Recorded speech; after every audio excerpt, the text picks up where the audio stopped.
Not everyone would call us professionals, but that's what we wrote down. So, cool. Well, thank you all for coming out. Appreciate it. This is a pretty good turnout for a cloud security talk at a AppSec conference. So I appreciate that. So yeah, diving into it. So this is cloud security at scale. So what are we talking about? So Ken and I have had similar careers, but we've also done some different things. We both started out in application security.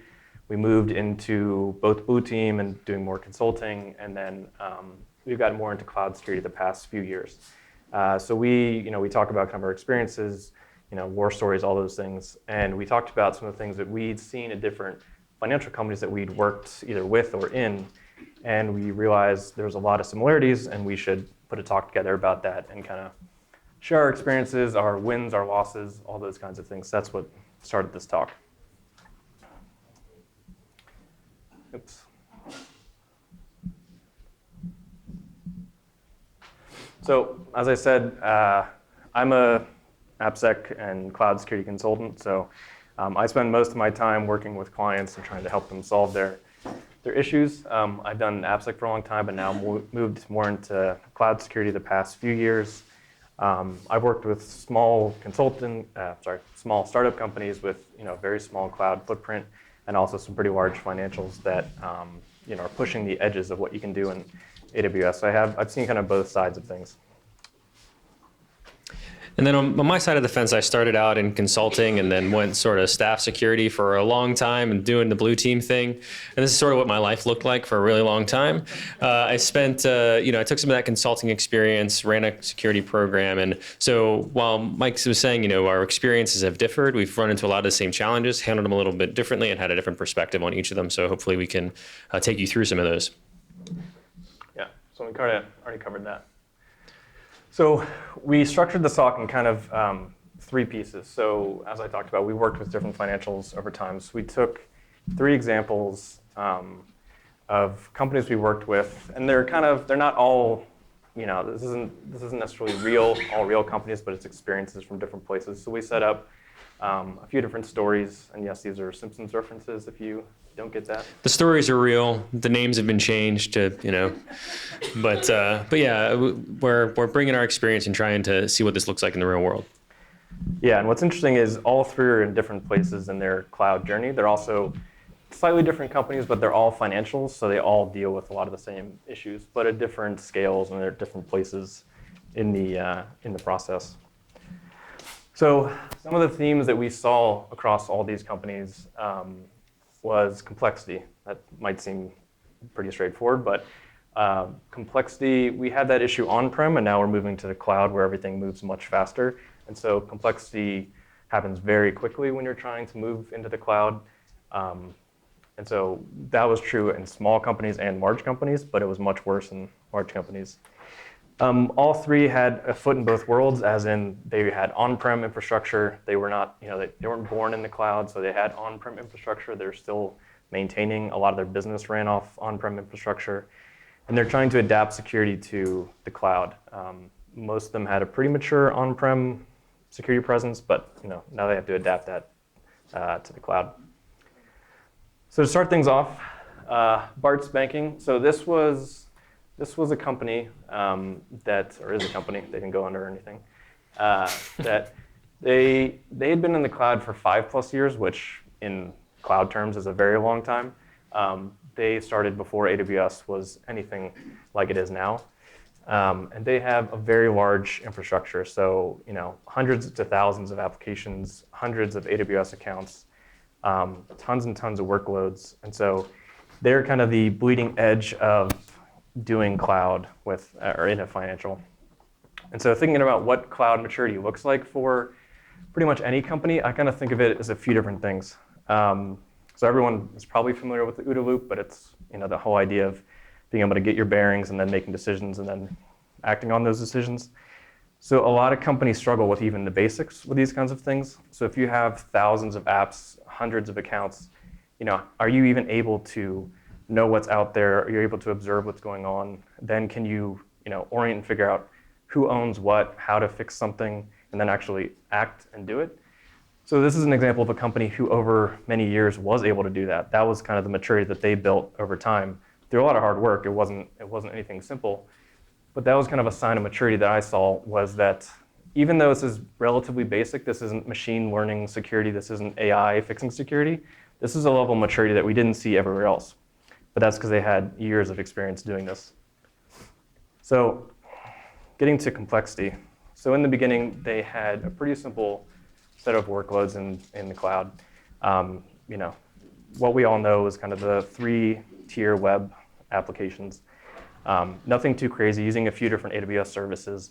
They were using things back in the day before even some of the services that most people use now were around. So it was relatively simple, but that grew over time.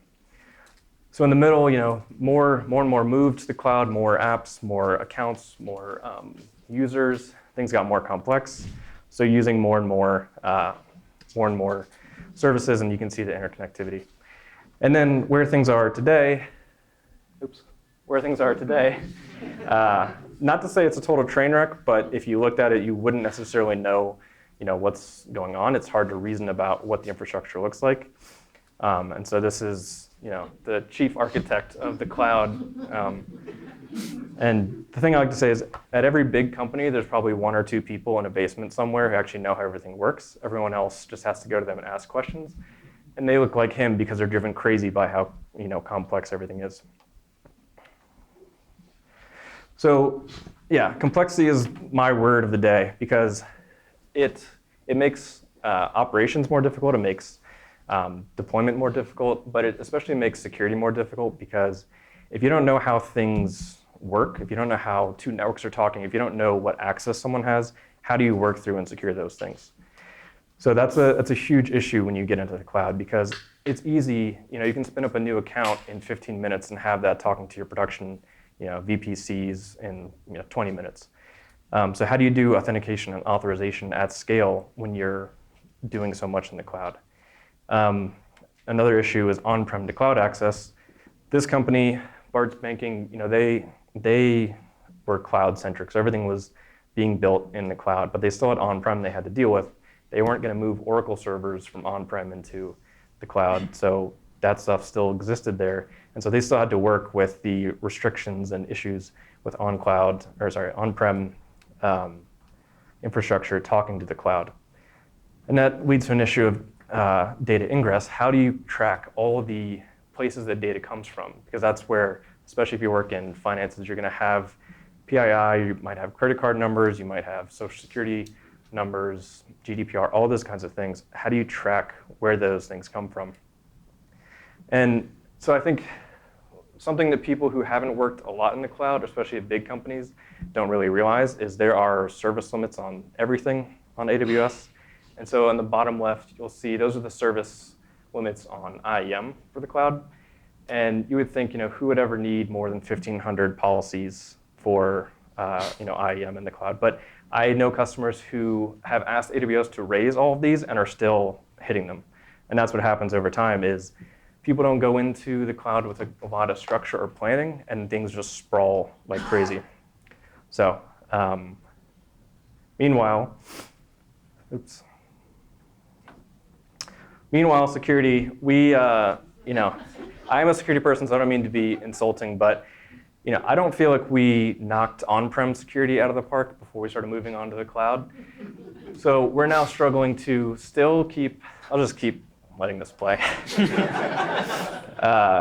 We struggled to do on-prem security well, and now we're doing cloud security as well, and then we have to interconnect those 2 pieces. It's very difficult. So a good security team is trying to enable without being insecure, which is very difficult in the cloud, because at every reInvent, AWS announces some new service which sounds awesome to a developer, and now it's up to the security team to figure out how to make that available and secure that so that it's not just another, insecure service out there. And you also have to build security services that are cloud-centric. You can't just have everyone funneling back to on-prem for some kind of service for like KMS or something like that. You have to have cloud-centric solutions.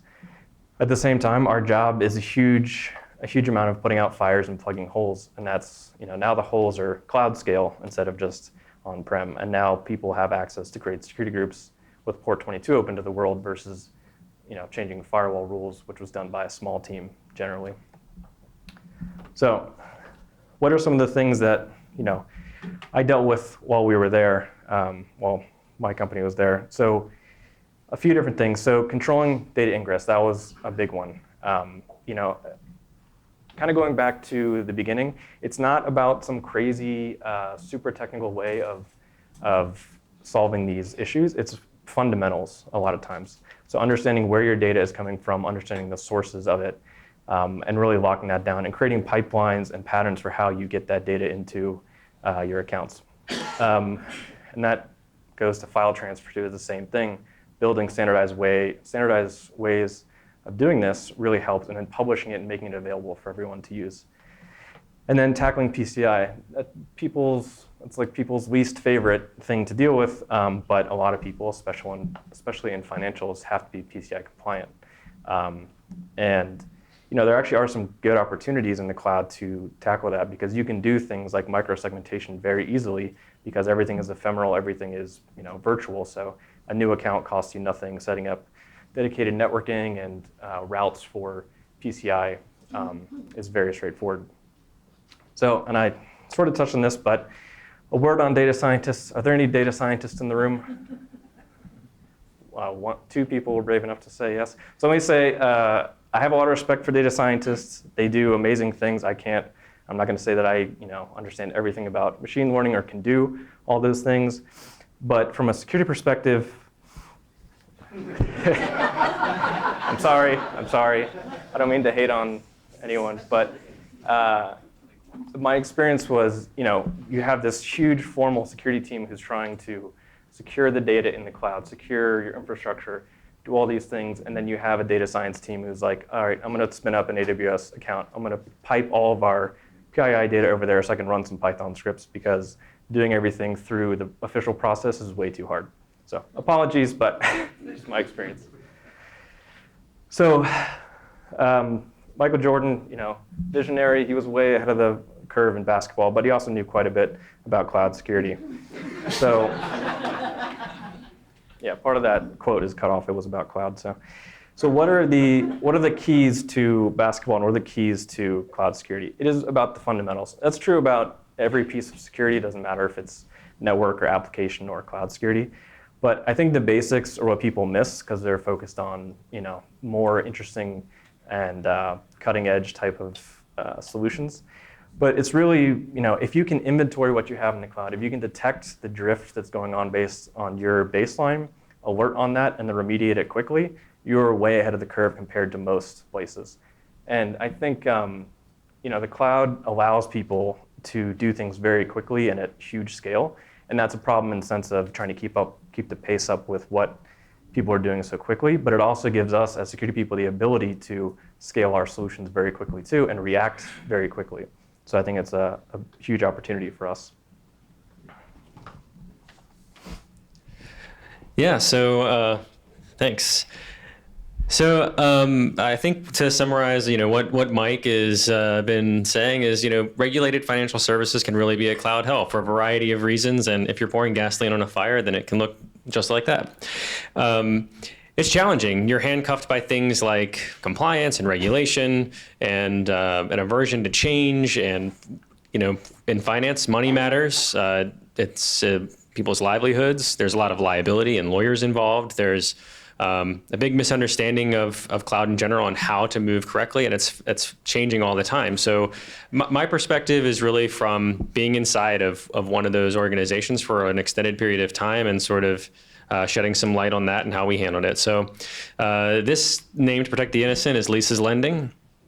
And I want to talk about this one for a little bit because it's more of a medium-sized organization. They are doing a lot of innovative things in finance. They're hungry for new stuff. They have a lot of really great talent. Managers are technical, but they're just starting to get bound by things like regulations and partnerships and larger organizations that are sort of bringing this stuff down into their world. And it handcuffs people in some regards. So you have to adapt to that and be flexible with that. So I don't want it to come across that, folks are not considering security and that they're, compliance secure or anything like that. We want to shed some light on like how we sort of do some skunkwork security to try to make real stuff happen.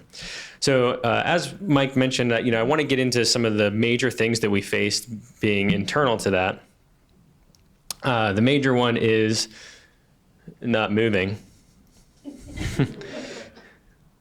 So we'll wait for that. I'll start talking to it if it gets to it, but some of the major things are they're large and they're complex. Now, size and complexity isn't just necessarily an organizational thing. They can be large banks or large financial institutions, but it's also the complexity of the organization itself when it's establishing a relationship with those types of organizations, whether those are partnerships or your applications are complicated or something along those lines. The people you work with are important as much as PCI or some other SOX or SOC or something like that. So they are heavily regulated. They are heavily regulated. All right, so we're having some technical difficulties and the slides aren't moving. But when regulations hit, we always preach in security that compliance doesn't equal security. But then the question becomes, how do you do it right? You're going to have to meet that compliance ask. And the importance is making that regulation work for you in as much of a way as possible. The other thing is that your partnerships and the people that you work with may have regulations that you don't feel like you need to adhere to, but in order to engage in that partnership, you're going to have to work with that. And Lisa's lending, that was FIPS 140-2 level 3. Is anybody familiar with that? Yeah, it's a pain in the ass. It's a lot of physical security requirements and encryption requirements that you really don't necessarily want to deal with. And in some cases, the management of that type of thing in a smaller organization is so complex that you end up being less secure because you're trying to meet all these requirements that you don't have the expertise for. So how do you approach that? In regulation, there's also this misconception of what the cloud offers you. How many folks have gone into a vendor meeting or something like that and somebody says, AWS is SOC 2 compliant and PCI compliant, so we're good to go, right? It's all about the implementation of that. And so if you have that, if you go in with that mindset, you're basically having to change people's minds as you go. So now you're talking about how these vendors are trying to you're trying to get these vendors are trying to sell to your business. So they're saying all these things to higher level management and they may not be technical. So you're trying to get all this stuff going in together. Can you go to the next slide on there at least? Yeah. So when you're going from the data center to the cloud, you have this idea that, okay, we're going to take our data center, we're going to move it to the cloud. Everyone's like, no, don't lift and shift. You want to use what's available to you and all of that. But there's so many things that you have to consider with that. The cloud to us isn't just AWS, right? It's SaaS providers. It's your CRM, your integrations. In financial institutions, you have these weird niche sort of financial institution providers that are these COTS off the shelf. They only do like ACH or transactional things. So when you are trying to think about, well, what is the cloud going to offer me? Many folks will come to you with AWS services, but that's not really all that you're having to think about. So this is where I was at. This is exactly where I was at. Okay. So we have these third parties, and then we're thinking about how do we convert to the cloud? Some people will go with lift and shift, and that might be the best option for them. How many of you have seen this? Okay, that is like my hell for like 2 years, because when you look at this, and this is sold to you, and this is sold to management, they're like, well, let's just use SaaS. We don't have to do anything in security. Or let's just do infrastructure as a service. But there are so many things that you have to consider with it. When you're doing virtualization and servers and storage and networking, yeah, your vendor manages it, but you still have configuration options with something like EBS. You've got VPCs to worry about. You may not control the hypervisor or the low-level hardware, but you still have responsibility there. And in some cases, especially in application security, those are now going from your operations folks to your development teams. So now your development teams have to be experts in this new configuration item. So they have to be familiar with whatever cloud provider you're going through. And then to Mike's point about multi-cloud, you add more clouds of that, and then you end up putting all of that back onto one team. So when you're looking at this, you really have to consider the layers of security that go along with each of these areas. Also legacy stuff. Oh my God. So you have, when you start as a sort of this medium, we're innovative, we're using things, back in the day, it was like, we're using Ruby, and we're in finance. And so you get into starting these partnerships and you're like, okay, now we got to integrate with like COBOL and mainframes. So, you're trying to tie these two things together and move to the cloud all at the same time and maintain the security of it. And as Mike said, with that wonderful animation of security and how we feel, we're trying to basically do all these things at one time with like a 7-person team. So basically the point is we're all taking a leap of faith together. If you convince your organization to go to the cloud and you're hiring people like Mike and you're bringing them along with you, like they're putting their trust in you to take this leap of faith, not only your organization, but the partners that you're working with and everyone else. But everyone's still like really freaking confused about everything, and they don't know what services to use, what processes they need to change, what they can and can't do. And that's just on how do we get there, not even focusing on the security. So for leases lending, we tried to focus on some key areas other than regulation, which is going to sort of permeate all of this. The first was stability. Like, how do we keep our clients on the platform? How do we make sure that we're not, introducing some sort of latency or whatever, the stability of the team, what expertise we need, whether the product is going to be more or less efficient. Like, those are concerns of management in the business because, we don't have as much of that absorption cost. And then resource management. Like I mentioned, we're a really small security team. We're like 1 to 75 developers or something like that. We had like one AppSec person. And when you're scaling like that, you have that person doing assessments or whatever it may be. And then you're like, okay, now go learn the cloud and then come back and you're going to do all that too. And so you're trying to figure out how are you going to make that work? Are you hiring consultants? Are you just putting in a small workload? What do you do? And then on the more functional side, there were a couple of services, key management and secret management, that sort of permeated everything that we did that we had to figure out. Back to the FIPS 140-2 level 3, real pain in the butt when you're going to cloud. Now, when you're looking at that means that you have these client requirements, these regulatory requirements, and then you're trying to figure it all out and make sure that it is actually secure. And then with secret management, it was one of those things where, when you're young and you're an organization and all of your developers are creating like passwords for staging, and they're like, it's just staging or it's just development. You're like, okay, well, now we have an opportunity to like change that paradigm and move to the cloud and use something that we can dynamically generate. But wait, we still have stuff in the data center. So how the hell are we going to do that? So this is where we sort of gotten into the solutioning. And the first like step we took into it, the consultants we talked to, we weren't talking to Mike.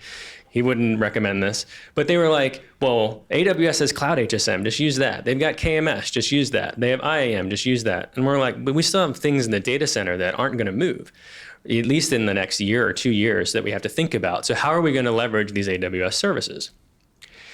So it really came down to a business decision across the board where security basically had to sell security as we do as an equation of time, money, and effort. And security is traditionally a cost center. So how do we become a functional benefit to the business? And we tried to tie everything back to this. If we look at IAM or account management, we want better, easier account management. If we want to talk about secret management, it's because we're making those secrets, not only we're making them more secure, but they auto-rotate. Your developers don't have to worry about them. They just request the access. We handle that through access control. We get to reduce the overall access of those developers. So we're making it more secure and faster for the business. We're reducing the amount of time that developers spend on that. If you talk about things like buying authentication with something like Cognito or Auth0, which is really hard in financial services, by the way. Identity is a big deal. you're saying, we're buying a whole team of people. These people specialize in authentication. We have one person to work on it here. Would you rather, John in the basement pouring gasoline on the fire work on the authentication, or do you want an entire team that's dedicated their entire business to this? So you're trying to sell, like, how are you going to reduce the time, reduce the money spent, or reduce the effort that you put into it? And then you're going to meet all your compliance concerns along the way. So this is what that journey for leases lending looked like, right? We started out as we have some things in the data center, we have some things in the offices, we have some HSMs over there that are highly available. It's all integrated with LDAP. Now, as we take that step into the cloud, we have to consider how we're going to maintain this double life. And so we start experimenting with containerization like Docker. And then for secrets management, we start experimenting with Vault, because the major decision there was, how do we use something that's going to support both infrastructures? We still have to maintain that FIPS 140-2 level 3, so we have that. And we still have these servers down in the office that the data scientists are using. So how are we going to move this over? We have IAM up there, we're integrating with LDAP, we're experimenting, and then the idea past this dotted line, which that's still in migration, is sort of like, okay, we're going to start leveraging organizations, maybe we'll experiment with Kubernetes, and we'll try Cloud HSM with the idea that maybe they're going to come along and fulfill that, and then we can start reducing some of the lower infrastructure, reducing the money spent on these on-premise functions like HSM. And then, the dream is basically we start using serverless and we get there, but this is a 4-year plan, right? So we go to no AWS, to taking our first, dipping our toe into the sand, then we go into hybrid, and then maybe we end up cloud native-ish. So that's sort of a real world journey. So it really comes down to, where does your organization in financial services or any regulated industry fall in this area? Are you cloud native? Are you some, in between, or are you never going to go to cloud? Or are there some components of your organization that will never go or won't go in the next 5 or 10 years? And those are like your mainframes, right? There are some things that just won't go. They've been around for 30 years and you don't know how to manage them, so they have to stay there. Or one of your partners has one of those. So that brings me to Mike's last financial institution. He probably won't have any issues with his presentation here. Yep. So yeah, the last example was Homer's hedge fund.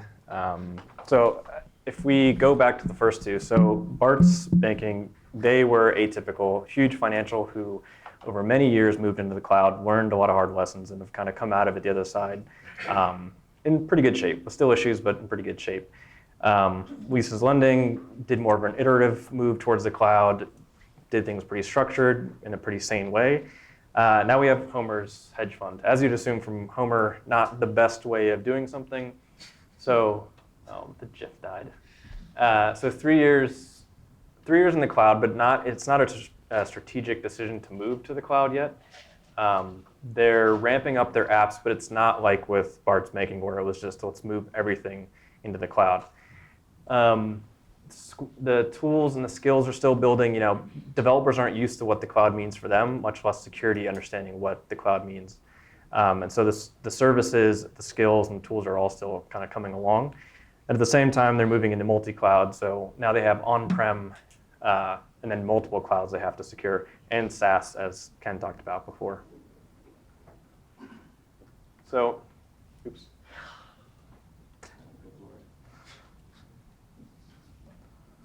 Never using the cloud again. Okay. This is like an embedded lesson, right? Yeah, this is all intentional. This was planned. All right, so what's happened? They wandered into the cloud and they can't get out. So I think this story is much more typical than a lot of companies, because people start experimenting with AWS. They use some EC2, some RDS, and then developers keep moving more and more workloads there. And before you know it, you are a cloud-based company, and you can't back out of that. And it's not that they necessarily even want to. It's not that they don't want to be in the cloud and they want to stay on-prem forever. It's just that they didn't do it intentionally, and that's unlike Leases Lending. So they're kind of where Barts Banking was 5 or 4 years ago. So everything that Barts Banking does have, this is hard to say after a while, Homer's hedge fund doesn't have. So the basics aren't there. So knowing what's in the cloud is not set up yet. Even basic things like vulnerability scanning, that's not there yet. All these kind of very basic things that we think of, reporting, tooling, they don't even have a multi-cloud strategy, but they're already spinning up multiple clouds. Can anyone tell me what that is right there? Prius, cloud, hybrid cloud. I am a dad, so that's my dad joke for this presentation. So yeah, they have kind of a hybrid cloud strategy where they're not moving everything over. So basically, they're trying to do all these things at once. They don't have a 500-person security team that can tackle all of these things. So what do they do then? You have to start putting together a plan of how you tackle this. Like, they can't back out of the cloud. They can't shut down their AWS accounts and just say, no, we're sticking with on-prem. So you have to create a plan for how you will adopt the cloud and how you'll take everything that's already there and formalize it. So a word that gets thrown around a lot is patterns. And I think it's pretty important because not everyone can be the special snowflake that does things their own way. You have to shape things in a way that people can adopt it and then have some kind of norms that everyone's using when you move into the cloud. Not everyone can use whatever they want from AWS or Azure, and then just, we have a security team who's trying to secure 50 different services. So having patterns for how you go to the cloud is really important. So building that out, even using something like Elastic Beanstalk just to start out, just to get things into the cloud in a standardized deployment model, can give you a lot more control. Standardizing identity and access management, all those things are fundamental basic ideas, but they have a huge security impact. And then you need a team of people, different stakeholders that are centralized who can bring together all the different pieces of the cloud and really put a plan together and drive towards that. Because if you don't have that and you're just trying to do it piecemeal, you're always going to stay in a horrible, insecure mishmash of on-prem and cloud. So, and then a quick word on multi-cloud. A lot of people have different opinions on what multi-cloud means. Some executives like to think of it as a way to avoid vendor lock-in, which I don't agree with, because you can't really use something like KMS or IEM in AWS and then not be locked in because your whole authorization model is built on a proprietary tool. So I don't think of it as that way, and I don't think of it necessarily as a cloud agnostic, like building cloud agnostic workloads that you can deploy to Azure or AWS. I think of it as more, you have different platforms that have different strengths, and that's a good thing. I mean, there's some things that Azure does, even from a security perspective, that is better than AWS, even though they're not as far along as AWS. So people should really utilize those strengths. But it is difficult for us as security folks, if you're trying to be an AWS security expert, to then also pick up Azure or GCP. So it's a tough thing, but it is happening. It is going to become more popular, and I don't think it's going to be necessarily trying to be agnostic or trying to be a DR plan. It's going to be kind of using the different strengths from the different clouds. So compliance. So as I said, Ken and I both have done a lot of very technical work. We spent years doing pen tests and doing source code reviews and working with developers and general hacking stuff that everyone here probably enjoys. And so compliance to us was always kind of the non-techie people who walk around with clipboards and send out spreadsheets with things in Excel that I don't even understand how they work. I'm sure the data scientists could maybe explain that to me if they don't hate me. But I've kind of changed my mindset over time working more in the cloud, because if as an application security person, you could say to me, like, I can script something out that tells you all the vulnerabilities in your application, and I can script something out to fix all those things, and I can tell you right now how vulnerable your app is, and we can fix it immediately. Like, that would be amazing. But no offense to any vendors in the room, but the tools are not there yet for AppSec, and we're a ways away. But with cloud, we do have that ability. We can say this is how it should look, and then take what it looks like, find the diff, and then fix that almost immediately. And there's a lot of tooling out there that actually, and people doing that already. Barts Banking was one that did auto remediation. But that's kind of further down the line, and even security people aren't necessarily comfortable with that. They're not always comfortable with saying, we're going to write tools to go and fix things as soon as they are insecure. So My point there is compliance always sounds terrible. I never liked it. I wasn't a fan of compliance people.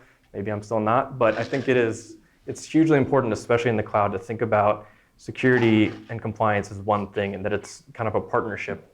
And it's really important for security people who know the tech stack to work with compliance, to set the right standards and policies and all those things, because if they create the wrong ones and you're in charge of enforcing them, you're going to hate life, and developers are going to hate you. And that's where we've been for 30 years.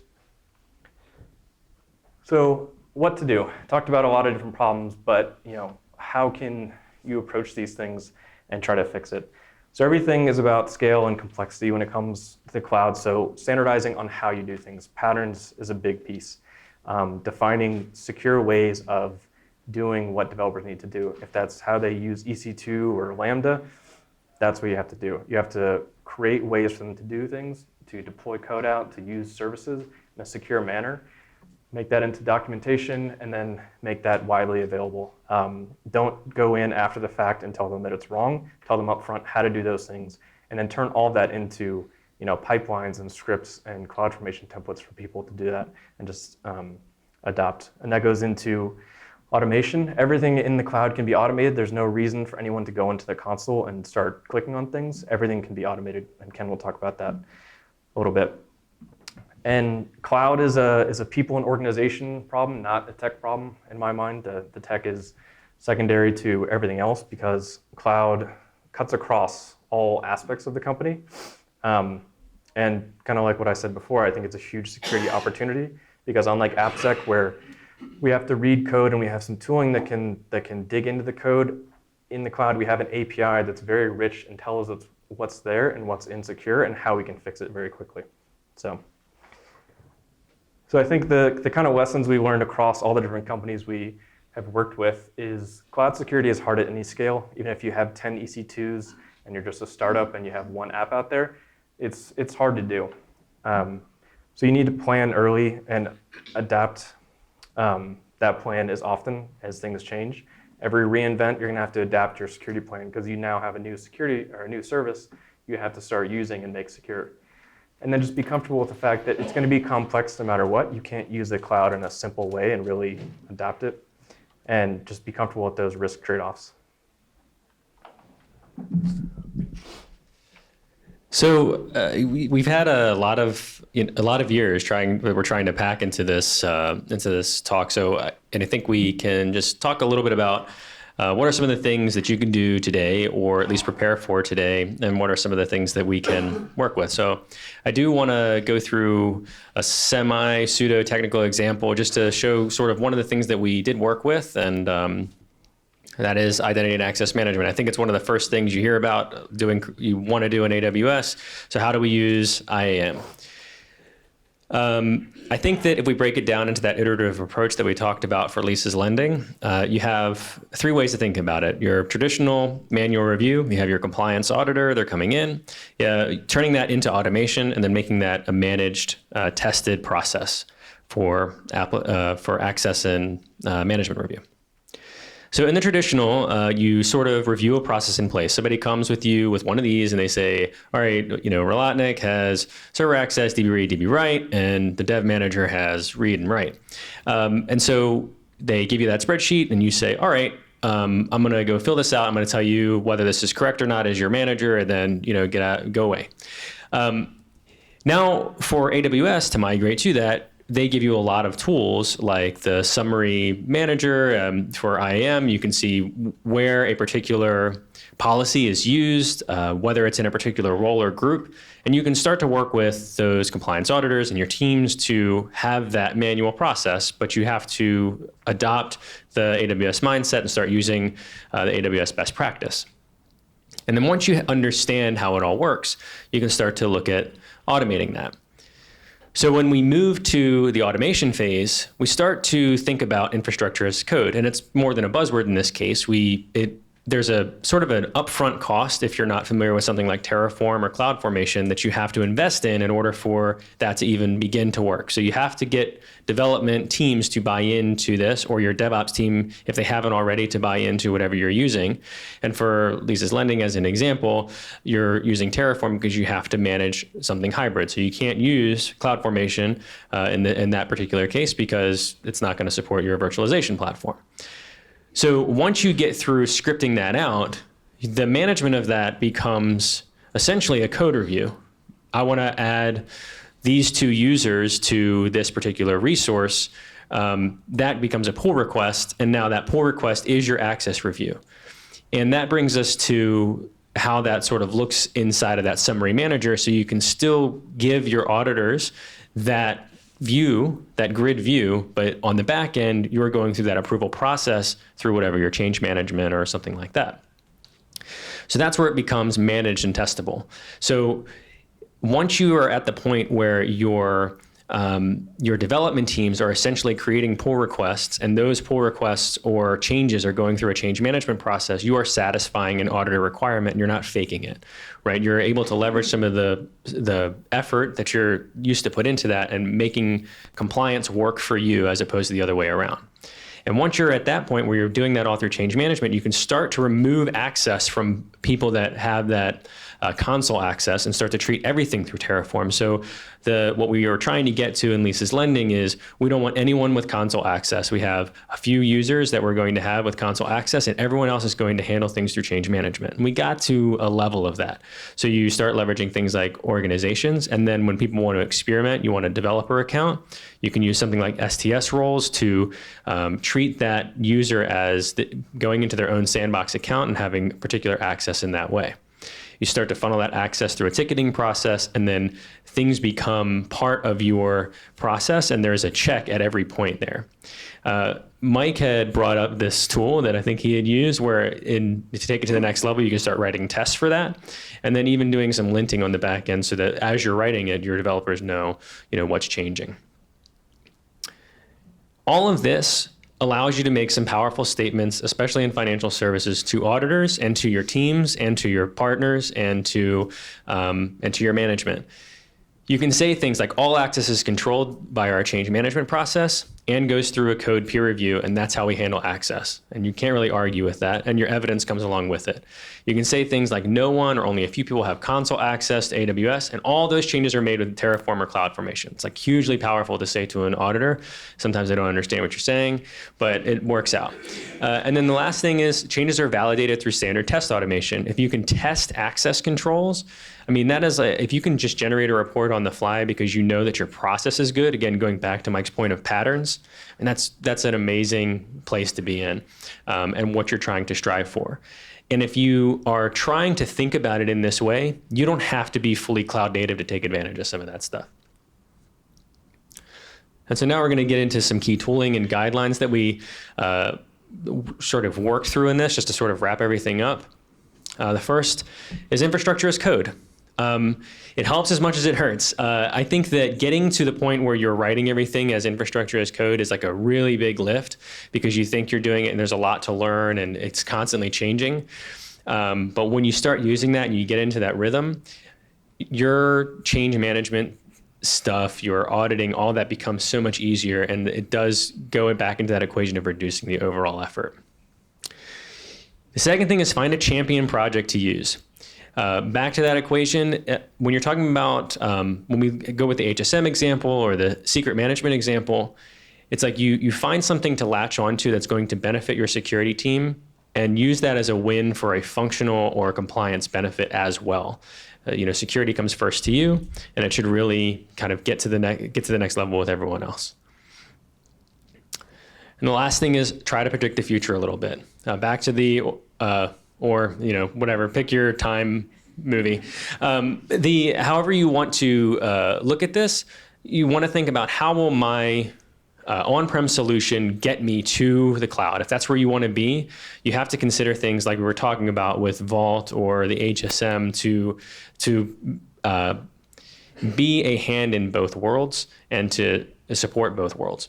And then once you finally get there, if you want to change over, then you're in good shape. In conclusion, I think some final thoughts. Yeah. So I mean, I think what Ken and I realized, and we kind of started this talk off with that, is that we've worked in different places and with different companies of varying size and levels of maturity, but they all face some of the same issues, and we can pretty confidently say that you all are all facing the same issues, and a lot of the solutions are the same as we kind of covered already. So hopefully from this you kind of understand where some solutions can be derived to help with those issues. Yep. And that wraps it up. I think we got through all of it, talked fast. So we can, if there are any questions, we can open it up. Otherwise, thank you so much for having us, and thanks to LastCon for hosting us. Thanks.